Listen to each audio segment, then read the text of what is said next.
Hello everyone, Radhe Radhe সবাইকে। হরে কৃষ্ণ, জয় Shrikrishna. Good afternoon সবাইকে, শুভ দুপুর। কেমন আছো তোমরা অবশ্যই কমেন্টে জানিয়ে যাও। আমি তো খুবই ভালো আছি। ভালো আছি কি মানে প্রচণ্ড শরীর খারাপ। যাই হোক, আজকে বৃহস্পতিবার সকালে দেখলেই যে গোপালকে কমপ্লেন খেতে দিয়েছিলাম, তখন কটা বাজে 8:30। তারপর তো মানুষের মানে আমার মনে হয় হাজারবার খিদে পায়। তাই জন্য গোপালকে আমি তখন নুকুলদানা দিয়েছিলাম, এই যে যেটা এখন নামিয়ে নিয়েছি নুকুলদানা দিয়েছি। তখন আর ভিডিও করিনি। নুকুলদানা জল দিয়ে সে ওই 10:30 পৌনে 11টা নাগাদ। আর এখন বেজে গেছে হচ্ছে 1:35। এখন গোপালকে দিয়েছি হচ্ছে তোমার 2টো রসগোল্লার জল। তুলসী পাতা দিতেই হবে, কারণ সব গোপুসোনা রাধারানীর পুজোতে, নারায়ণের পুজোতে কিন্তু তুলসী পাতা লাগেই। তারপর গোপালকে দিয়ে ধূপকাঠি দিয়ে আরতি করে প্রণাম মন্ত্র করে পুজো কমপ্লিট করলাম। অ্যান্ড বাকি সব ঠাকুরকেও কিন্তু আমি ধূপকাঠি দিয়ে আরতি করেছি।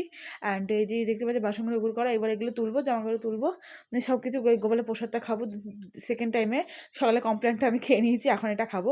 তারপরে এগুলো গুছিয়ে গাছিয়ে একটু রেস্ট নেবো খাবার দাবার খেয়ে। তো চলো ভিডিওটা এখানে শেষ করছি। সন্ধ্যেবেলায় কী খেতে দেবো গোপালকে অবশ্যই শেয়ার করবো। আর গোপালের ভিডিও তোমাদের কেমন লাগে জানিও সবাই। আর গপ্পুর সন্ধ্যে আজকে কেমন লাগে সেটাও জানিও। আর পারলে যারা নতুন দেখছে তারা কিন্তু অবশ্যই টিএসসি গপ্পু চ্যানেলে সাবস্ক্রাইব করে দেবে। টাটা সবাইকে, গুড আফটারনুন, শুভ দুপুর, রাধে রাধে।